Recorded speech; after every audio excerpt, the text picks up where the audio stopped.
Khawar point में खुश आमदीद। चलो आप साथ चलते हैं। बाय शम्सा इकबाल।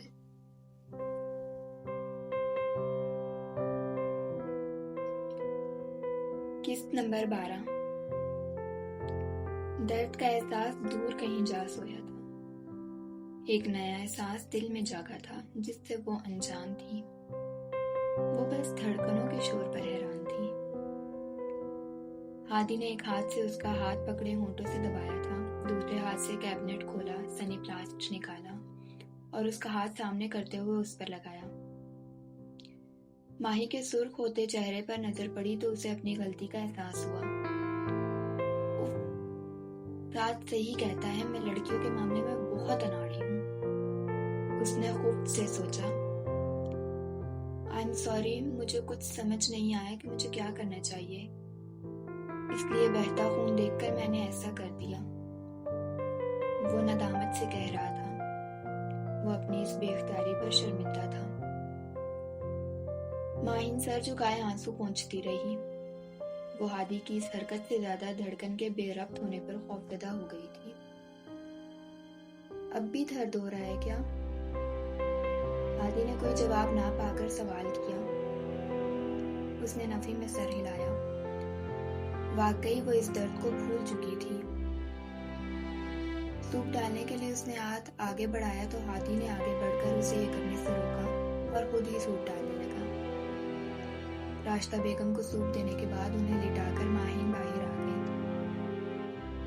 हैदर भाई को आने में वक्त है, मैं इतनी देर नहीं रुक सकती, मुझे घर जाना है, माहिन ने झिझकते हुए हादी से कहा। वो जो सोफे पर बैठा टीवी देख रहा था फौरन उठ खड़ा हुआ। अंधेरा काफी हो चुका है, अकेले जाना ठीक नहीं है, चले मैं आपको छोड़ आता हूँ। हादी ने उसे खुले दिल से ऑफर की। नहीं, ये पास ही तो है घर, मैं चली जाऊंगी, आप आंटी के पास रहें, वो अकेली है। उसने घबराकर फौरन मना किया। Are you sure? हादी ने उससे पूछा। Yes I am. वो ये कहकर गेट की जानिब बढ़ी। आगे आकर जब गेट के पास पहुंची, बाहर अंधेरा देखकर उसे हादी की ऑफर रद्द करने पर अफसोस हुआ। वो अंधेरे से खौफ खाने वाली लड़की जो रात को भी कमरे की लाइट ऑन करके सोती है, उसने अकेले घर जाने की हामी भर ली थी। उसे अपनी जल्दबाजी पर खूब ताव आ रहा था। उसने गेट से बाहर कदम रखा। कुछ दूर तक तो घर की लाइट्स की रोशनी जा रही थी, मगर आगे अंधेरा था। उसने आंखें बंद करके एक गहरा सांस लिया और अल्लाह का नाम लेकर घर से बाहर कदम रखा।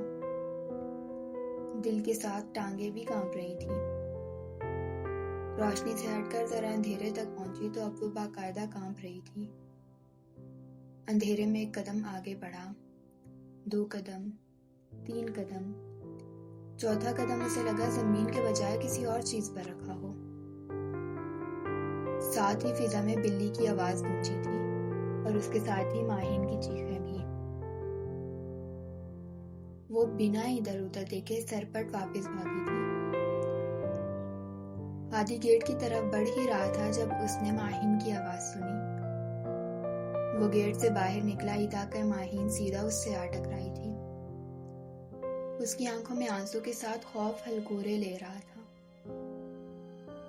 हादी की बाजू दबोचे वो उसके पीछे जा खड़ी हुई थी। उसकी बाजू को माही ने अपने दोनों हाथों से थाम रखा था। आंखें बंद किए वो उसके पीछे खड़ी थी।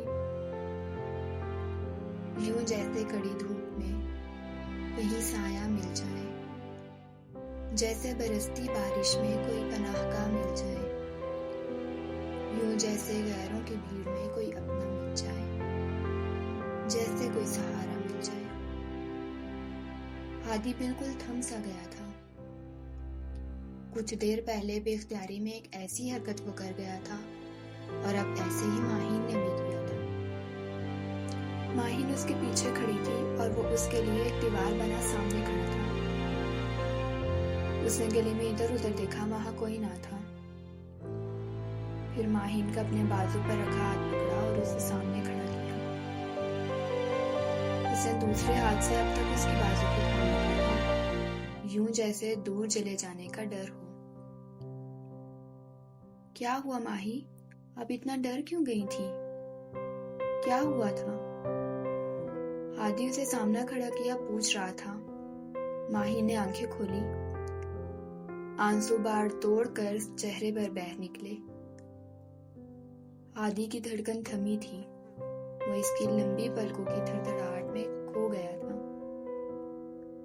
दिल ने पूछा, क्या देखा तुमने उसमें? कहा, उसकी आंखें। दिल ने पूछा, ये धड़कन क्यों थमी? कहा, उसने पलकें झपकी। दिल ने पूछा, कहाँ खो गए हो? कहा, उसकी आंखों के समंदर में। दिल ने कहा, यह रिश्ता दुश्वार है। उसने कहा, मंजूर है। दिल ने कहा, पलट ना सकोगे? उसने कहा, पलटने का सोचूंगा भी ना। दिल ने कहा, दर्द है इस राह में। उसने कहा, सह लूंगा। दिल ने कहा, वफा लाजिम है इसमें। उसने कहा, निभा लूंगा। दिल ने कहा, बहुत कुछ गंवाना पड़ता है। उसने कहा, सब कुछ लुटा दूंगा। दिल ने कुछ कहना चाहा, फिर चुपचाप डूब गया उसकी आंखों के समंदर में, मोहब्बत की नदियों में। धड़कनों ने एक पल को एहतजाज किया, खुद को डूबने से बचाने को। फिर पुरसकून हो गई। धड़कनों के पुरसकून होने पर उसने उसकी आंखों से नजर हटाई। एक शहर था जो टूटा था, मगर ऐसा वो समझ रहा था। वो शहर टूटा नहीं था। उस शहर ने उसे शहरज़दा कर दिया था, उसे जकड़ लिया था, मगर वो बेखबर था। दिल था कि मुस्कुरा रहा था, जिसे कह रहा हो मोहलत दी थी, मौका दिया था। अब तो तुम जकड़े जा चुके हो। तुम अनजान हो मगर जान जाओगे। दिल उसे पुकार कर कह रहा था, आओ मोहब्बत की दुनिया में। मैं तुम्हें खुश आमदीद कहता हूँ।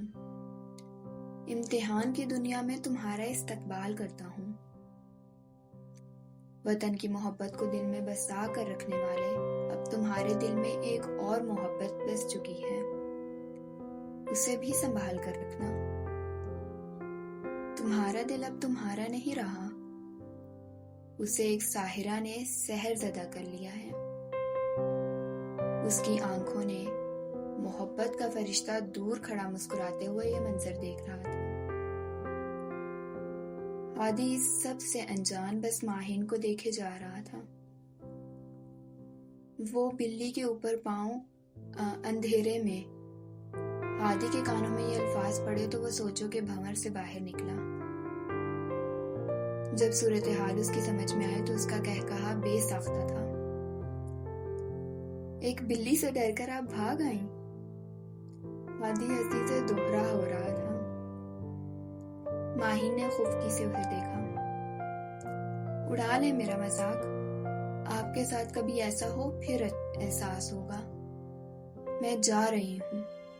वो पलटी। हो सकता है बिल्ली वहां ही मौजूद हो अभी। आदि मुस्कुराहट दबाए कह रहा था। माहिन पलटी, उसे एक तरफ धकेलते हुए अंदर दाखिल हुई और सीधा राशिदा बेगम के कमरे में पहुंची। मोबाइल निकालकर हैदर को जल्दी आने का कहा और मुंह फुलाए मोबाइल पर मसरूफ हो गई।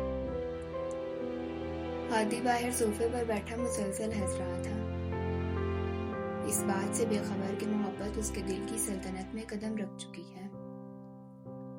वो इस सल्तनत पर कब्जा करने को आई थी, पर हादी इस बात से बेखबर था। वो धड़कनों के खेल से अनजान था, वो जज्बों की बगावत से भी अनजान था। मगर अब तो मोहब्बत किसी अमरबेल की तरह उसे जकड़ने के लिए और उसकी रूह तक पे काबिज होने के लिए उसके दिल में कदम रख चुकी थी।